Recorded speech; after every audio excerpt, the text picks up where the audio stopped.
Hello everyone and welcome again to my channel Zindagi live. Mandarmani সফরের আগের দুটি এপিসোড আশা করি আপনারা দেখে নিয়েছেন।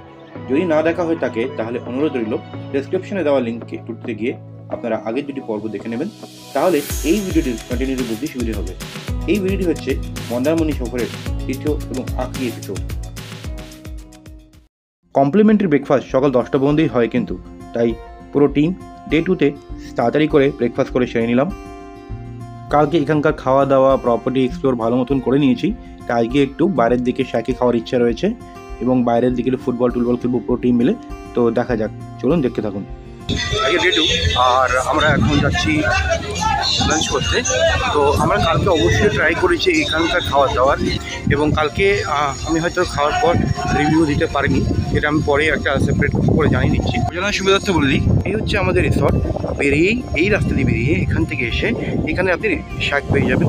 এইরকম একটা শ্যাক আছে, ওটা যদি আমি ওদিকটা দেখাই, ওই চত্বরে কিন্তু একাধিক শ্যাক লাইন দিয়ে রয়েছে। তো কোনো একটি শ্যাকে বসে আজকে আমরা এখন লাঞ্চটা করে নেবো। তো চলুন শ্যাকটা গিয়ে লাঞ্চ করা যায়, দেখা যাক। আমাদের শ্যাক নির্বাচন করা হয়ে গেছে। রিসর্ট থেকে ঠিক 1 মিনিটও না হাঁটা পথে দূরত্ব। আর আজ আমরা অর্ডার দিয়েছি পমফ্রেট থালি। এতগুলো কর্পোরেট টুর্নামেন্ট খেলা, বেশ কটা বছর একসাথে টিমকে ধরে রাখা, একটা ফ্যামিলির মতন সঙ্গে থাকা, আর উইনিং মুমেন্টকে সেলিব্রেশন করা, এর চেয়ে ভালো মুমেন্ট আর কী বা হতে পারে। আর টিম যখন এসছে তখন বিচ ফুটবল ছাড়া তো মজা আসবেই না। তাই চলুন আমার সাথে আপনারাও দেখুন বিচ ফুটবল। খালিগা ভার্সেস টিম ভার্সেস জার্সি পরা team. Score line 0-0 till now. সিনজয় থেকে বিবেক ইশারা করছে বড় লুক খেলবে, হ্যাঁ, কিন্তু সেরকম পারলো না, যেটা বললো। বলটা স্ন্যাচ করে নিল সন্দীপ মারতে চাইলো, কিছুটা করতে চাইলো, বোঝা গেল না কি করলো, কোথায় বল দিল। আরে বাবা, যত ভালো বল দিল তার চেয়ে ভালো মিস করলো অভিজিৎ। ওদিকে সনত আমাদের আরেকটা গোলকিপার, দেবকে বল বাড়িয়েছে নেপো এবার ছিলিক করার চেষ্টা করছে। এখানে লিয়াকত হাত দেখাচ্ছে, বল কিন্তু তাকে দিচ্ছে না রাজশ্রী। সেখান থেকে দীপ, বিবেক, সন্দীপ বড় বয়সে এখানেও কিন্তু লড়ে যাচ্ছে। শোভন নায়ক মানুষ তো, সব জায়গায় নায়িকার অভাবে ফুটবল ঠিক খেলতে পারছে না এখানে আজকে। ওখানেও চশমা পরে খেলছে ফুটবলেও। দারুণ একটা থ্রো করলো নেপো।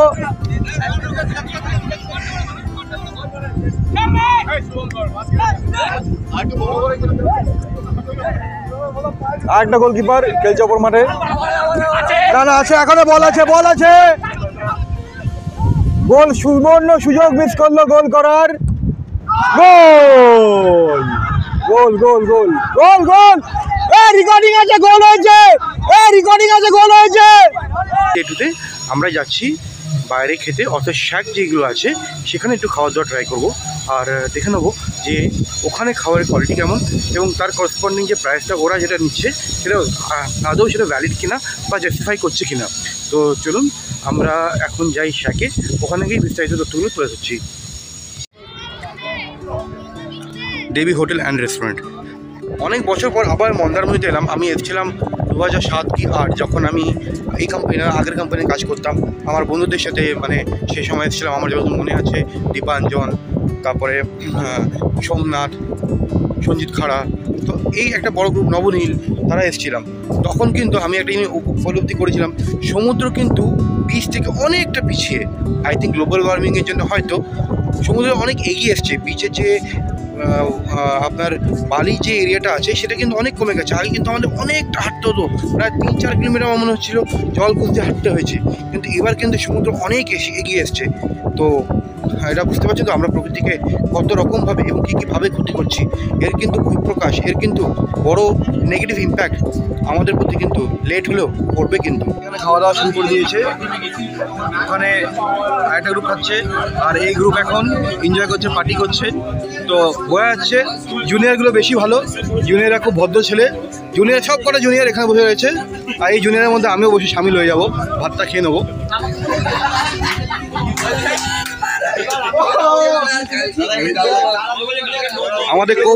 আমাদের কোচ কাম ম্যানেজার বর্তমানে কোনো কনসেপ্ট নেই, ম্যানেজার, আচ্ছা পুরো ট্যুরটা ম্যানেজ করছে কাম প্লেয়ার। লাঞ্চে নিয়েছি মুগ ডাল, রাইস, আলু ভাজা, সঙ্গে আছে আমাদের দেশি মুরগির চিকেন কারি, আর ওখানে আছে পমপ্লেট ঝোল, পমপ্লেট মাছের কারি। দেখাও পমপ্লেটটা, দেখাও তো। সাবাস, একটা সাইজ তোলো না, একটা তোলো দেখি কেমন সাইজ।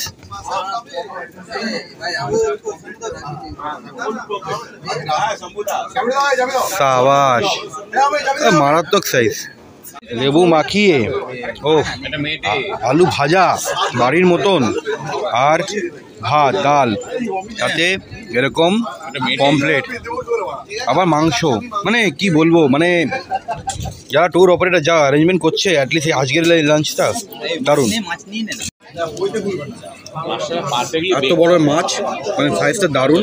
আমার একটা হাতে খাবার সাইজের মাছ, আর সর্ষে দিয়ে বানিয়েছে, খেতে অসাধারণ লাগে, অসাধারণ। পুরো বাড়ি খাবার খাচ্ছি মনে হচ্ছে। এক্স্যাক্টলি ওরকম না হলেও, বিকজ কালকে যে লেভেলে খেয়েছি তার চেয়ে হ্যাঁ একটু টেস্টটা চেঞ্জ করার দরকার ছিল। তো ভালো লাগছে বেশ খেতে জিনিসটা, আর লেবুটাও মাখিয়ে খুব ভালো।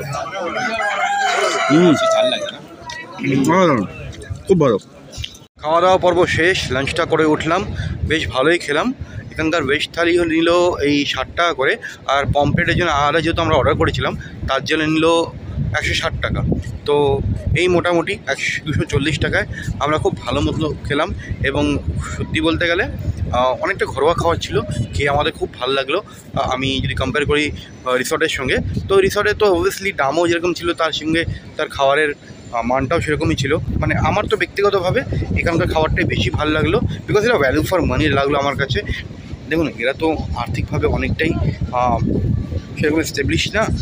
আমার একটা জাস্ট রিকোয়েস্ট রইল যে অবভিয়াসলি আপনারা তো অনেকেই আসেন রিসর্টে, যখন আছি আমি রিসর্টে খাওয়া দাওয়া খাবো, লাক্সারিয়াস ব্যাপারটা থাকে, তার সঙ্গে যদি একটা বেলা যদি আমরা এখানেও খাই না, আই থিঙ্ক এদেরও কিন্তু একটু ইকোনমিক্যালি আমরা ইনডাইরেক্টলি হেল্প করতে পারবো। কারণ এরা কিন্তু ব্যবহারটাও খুব ভালো, আর খাওয়া দাওয়ার মানটা যথেষ্ট স্ট্যান্ডার্ড এবং ভালো, ঘরোয়া একদম খাবারটা। এ ভাই, এটা কত করে নাও তোমরা? মানে তাও 100 টাকাটা কত, মানে কতক্ষণ নিয়ে যাবো, টাইম কমেন্ট করো।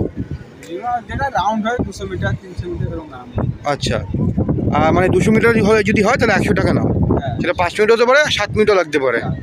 আচ্ছা আচ্ছা, এই ব্যাটারি ব্যাকআপ কিরকম থাকে এগুলোর? 4-5 রাউন্ডে শেষ হয়ে যায়, মানে 1 কিলোমিটার বলতে পারি। আর চার্জিং টাইম কিরকম নেয়? চার্জিং টাইম আমার সারা রাত বসে তাও হয় না, এই চার্জার না, ইনভার্টার আছে, ছোট ইনভার্টার। আচ্ছা, আর কেমন যাচ্ছে ব্যবসা, কেমন যাচ্ছে এখন আজকাল? ব্যবসা মোটামুটি যাচ্ছে, আর কি করবো, 100-200 হয়ে যাচ্ছে ভোরবেলায়। আচ্ছা, আর উইকেন্ডে নিশ্চয়ই একটু ভালো ব্যবসা হয় আশা করি? উইকেন্ডে একটু ভালো ব্যবসা হয়। তো আজকে অ্যাডজাস্ট না কটা করে নিয়েছো? ও, তাই এরকমই যায় নাকি এর চেয়েও বেশি হয়? এরকম যেরকম কাস্টমারের উপরে ডিপেন্ড করছে, কিরকম গ্রুপ এসছে, কিরকম বাচ্চা কাচ্চা নিয়ে এলে তাদের জন্য এটা বেশি কাজের, তারা যদি হয় তখনই। যাক ভালো। আর এমনি এখন মন্দারমণি পরিবেশটা দেখছি জল তো অনেক এগিয়ে এসছে আগের তুলনায়। হ্যাঁ, জল এখন জল না, জোয়ার ভাটার জন্য বলছি না, আগে তো অনেকটা হাঁটতে হতো দেখতাম, এখন সেই অনেকটা এগিয়ে এসছে। অনেকটা এগিয়ে এসেছে। আগে এই জায়গাটা প্রথম উঁচু ছিল। আচ্ছা, এই জায়গাটা উঁচু ছিল, সে ঝড় আসার পরে, হ্যাঁ সে আমফান আইলা ঝড় হয়েছিল। হ্যাঁ হ্যাঁ, ওই ঝড় আসার পরে ওই উঁচুটা কি হয়েছে, ওটা পুরো হয়ে গেছে। হ্যাঁ, একটু এরকম টাইপের ছিল, লেভেলিং হয়ে গেছে। হ্যাঁ, যাবো ওটা ক্রস করে আমরা আবার যেতাম, আবার যেতে হতো। তো ওইটা উঁচুটা নেমে গেছে, এই জন্য জলটা একটু সামনে চলছে। খুব ভালো। আচ্ছা, যাই হোক, তোমার একটু নম্বরটা বলে দাও, যদি কোনো তোমার সঙ্গে যোগাযোগ করতে চাই, কেউ নিতে চাই যদি, আমার সাবস্ক্রাইবাররা। 8967946596। ওকে, চলো, তোমার নাম কি? এসকে হাকিম। হাকিম ভাইয়ের নাম্বারটা আমি আমার চ্যানেল ডিসক্রিপশনে দিয়ে দেবো। যদি যে সমস্ত সাবস্ক্রাইবার আমার ফ্যামিলি নিয়ে যদি আসো, তাহলে ওকে একটু কল করে নিও। আই থিঙ্ক আমি যেরকম বলছিলাম যে এখানকার ইকোনমিক কী আছে, আমরা সবাই কম বেশি বুঝি, তো আই থিঙ্ক আমরা ইনডাইরেক্টলি এদেরকেও সাপোর্ট করতে পারি। তো কল করে এদের সঙ্গে যোগাযোগ করে একটু বাচ্চারাও আনন্দ পাবে, এদেরও একটু সাহায্য হবে, এই আর কি।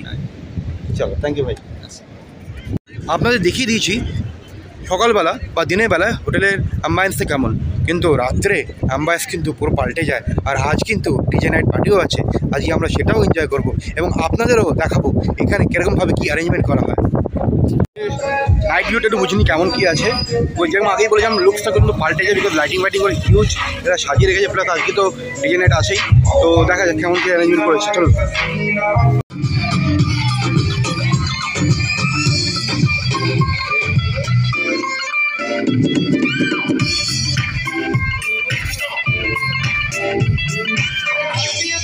চলো আমরা ইভিনিংয়েও কিন্তু আর রাত্রেও কিন্তু এখানেই খাবো ঠিক করেছি। তো একটু যাই গিয়ে আমরা কি মুরগি দেশি মুরগি পছন্দ করছি সেগুলো একটু দেখিনি এখানে কীভাবে কীরকম করা হয়। একটু ব্যাপারটা কি হচ্ছে বোঝা দেখি তো একটু। চিকেন দুটো পড়ে যায় মার্কেটে।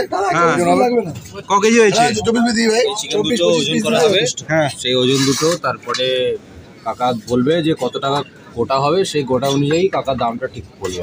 এখন বলুন গোটা কত, মানে কত করে নিচ্ছে, কত করে? 20 জন আছে। এখন রান্না বলেছে পার কেজি 600 টাকা করে লাগবে রান্নাতে। আচ্ছা দুটো চিকেনের যা ওজন হবে, মাংস যা ওজন হবে পার কেজি 600 উইথ রান্না। উইথ রান্না? হ্যাঁ আচ্ছা ওকে। পার কেজি চিকেন উইথ রান্না 600 টাকা পড়বে। ও মানে কেজি ও যাই ওজন হোক না কেন কেজিতে 600 টাকা। হ্যাঁ ঠিক আছে দেখা যাক। আমাদের 20 জন আছে, কতক্ষণ লাগে, কত লাগে? 4 কেজি আমাদের নিট মাংস লাগবে। হ্যাঁ তাহলে আমাদের তো 4 কেজি বেশি কিনতে হবে। এটা ওজন বেশি হবে, এটা 5 কেজি উপরে ওজন হবে। হ্যাঁ মোরগ না, এটা মোরগ তো। হ্যাঁ আসবে এখানে, এইসব না খেলে হবে? হ্যাঁ মোরগ।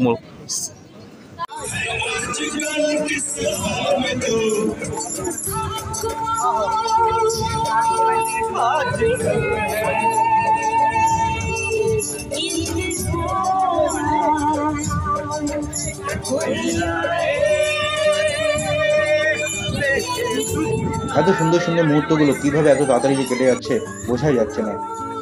এই ইভিনিংয়ে ফার্স্ট হাফটা কিছুটা আমরা রিসর্টের ডিজে নাইটটা এনজয় করি, তারপরে শাকে এসে পুরো গ্রুপ মিলে নিজেদের মধ্যে নাচ গান আনন্দ করে নিজেদের মধ্যে বেশ কিছুটা সময় কাটিয়ে নেওয়া।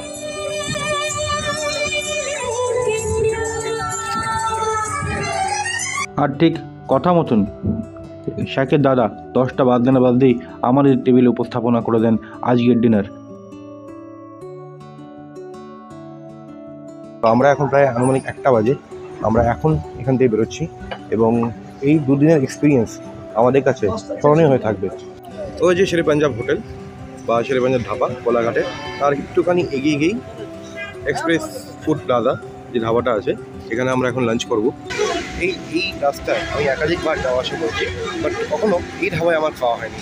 তো এই প্রথমবার ট্রাই করছি, দেখা যাক সেখানে কেমন খাওয়া দাওয়ার কোয়ালিটি এবং প্রাইস কেমন কী আছে। তো সে যা অভিজ্ঞতা হবে আমি আপনাদের সামনে তুলে ধরার চেষ্টা করব।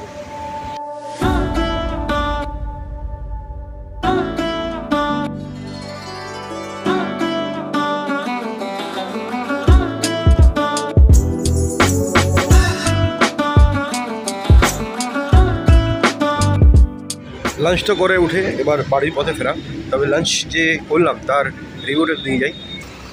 আমার কোনো অ্যাঙ্গেল দিয়ে ভ্যালু ফর মানি মনে হলো না, বিকজ টেস্ট ভালো ছিল but not worth it, because quantity কম, যে প্রাইসে নিচ্ছে তার সঙ্গে মানানযোগ্য। আদারওয়াইজ এমনি ফুড কোয়ালিটি ঠিক আছে, ভেরি গুড। আর দেখে যা বুঝলাম ভাই, নাম দুনিয়া চলতা হ্যাঁ বিকতা হ্যাঁ, এরা নিজের নামটাই বেশি করছে খাওয়ার, বিকজ এই প্রাইসে একটু বেশি ভালো খাওয়া। কলকাতা অনেক রেস্টুরেন্টে ভালো খাওয়ার পাওয়া যায়। প্রফেশনাল ফুটবল কেরিয়ার থেকে আমরা সবাই মোটামুটি অনেক বছর আগেই সরে এসেছি, তবুও আমরা খেলতে ভালোবাসি, খেলাটা ভালো লাগে। তাই কর্পোরেট কাজ করেও কর্পোরেট টিম বানানো, টিমটাকে বানিয়ে সেটাকে মেনটেন রাখা এবং ডে বাই ডে ইমপ্রুভ করা, বিগত বেশ কটা বছর ধরে আমরা কর্পোরেটে কিন্তু রিনাউন্ড নেম, আর আমরা একের পর এক টুর্নামেন্ট জিতে আসছি। আশা করি ভবিষ্যতেও এই টিমটা, আমাদের টিমটা আরও টুর্নামেন্ট জিতব এবং এরকমভাবেই আমরা সেলিব্রেশন করতে থাকব। আশা করি আপনাদের আমার এই মন্দারমণি সফরটি ভালো লেগেছে এবং আপনারাও আমাদের মতনই এনজয় করেছেন এই ভিডিওর মাধ্যমে। যদি এই ভিডিওটি আপনাদের ভালো লেগে থাকে তাহলে প্লিজ চ্যানেলটি সাবস্ক্রাইব দিয়ে একটু মোটিভেশন দিয়ে সাপোর্ট করুন। খুব তাড়াতাড়ি দেখা হচ্ছে আগামী কোনো একটি পর্ব নিয়ে। Till that time, goodbye and take care.